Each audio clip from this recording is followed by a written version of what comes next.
Okay, everyone, away we go. This is episode 1337. It's Blind Magic in Alice Springs, and I am your presenter and host, Murray Stewart. Loyalty. How does it sit with you, loyalty? What are the core elements? And I bring this up because it was last night, in fact, on Thursday evening, at the McDonald Jones Stadium there in Newcastle. And the Newcastle fans, they booed their team. Yeah, 16-0 it was at half-time. The Newcastle Knights were down and the crowd booed them. To me, that's an absolute no-no. You do not boo your team. You don't. It's just such a public way of humiliating the team you follow.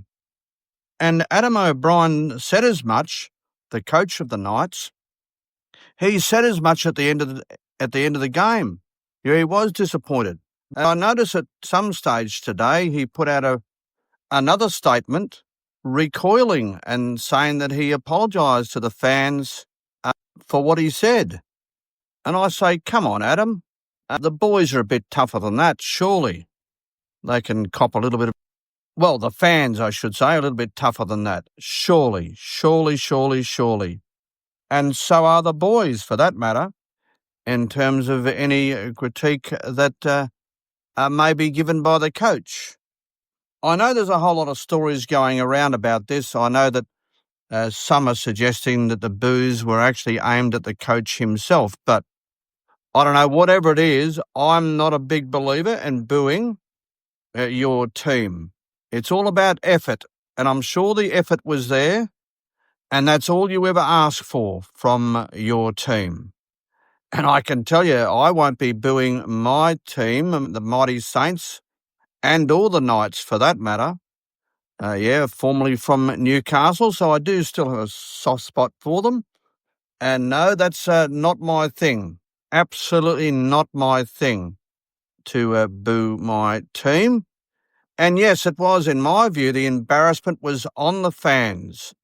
And I actually stand by what Adam O'Brien originally said, as stated earlier. I absolutely do.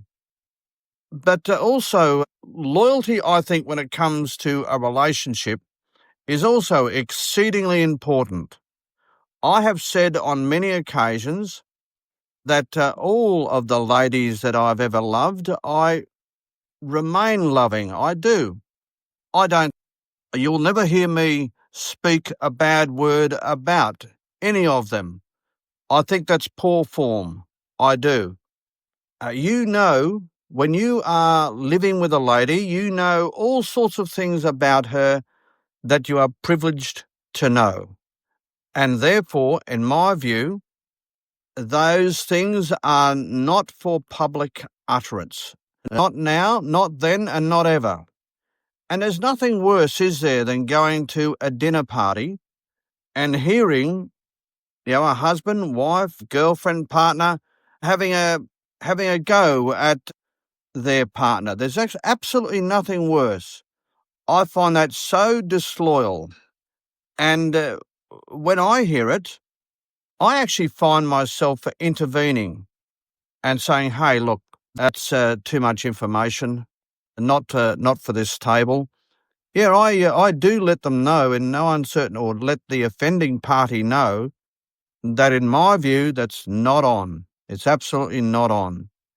And that's the way I will travel, as I said, for the rest of my life. Whether it's an ex-partner or a current partner, there'll be no way known will you hear me openly criticising them at a dinner function or any other function for that matter. Yeah, there's a lot to be said for loyalty. There is. And I think those who practice loyalty ultimately get the respect they deserve of everyone, not just their immediate partner, but the whole of their family and indeed their friend network. All right, folks, this has been and always will be episode 1377, and it's been a Blind Magic Communications production.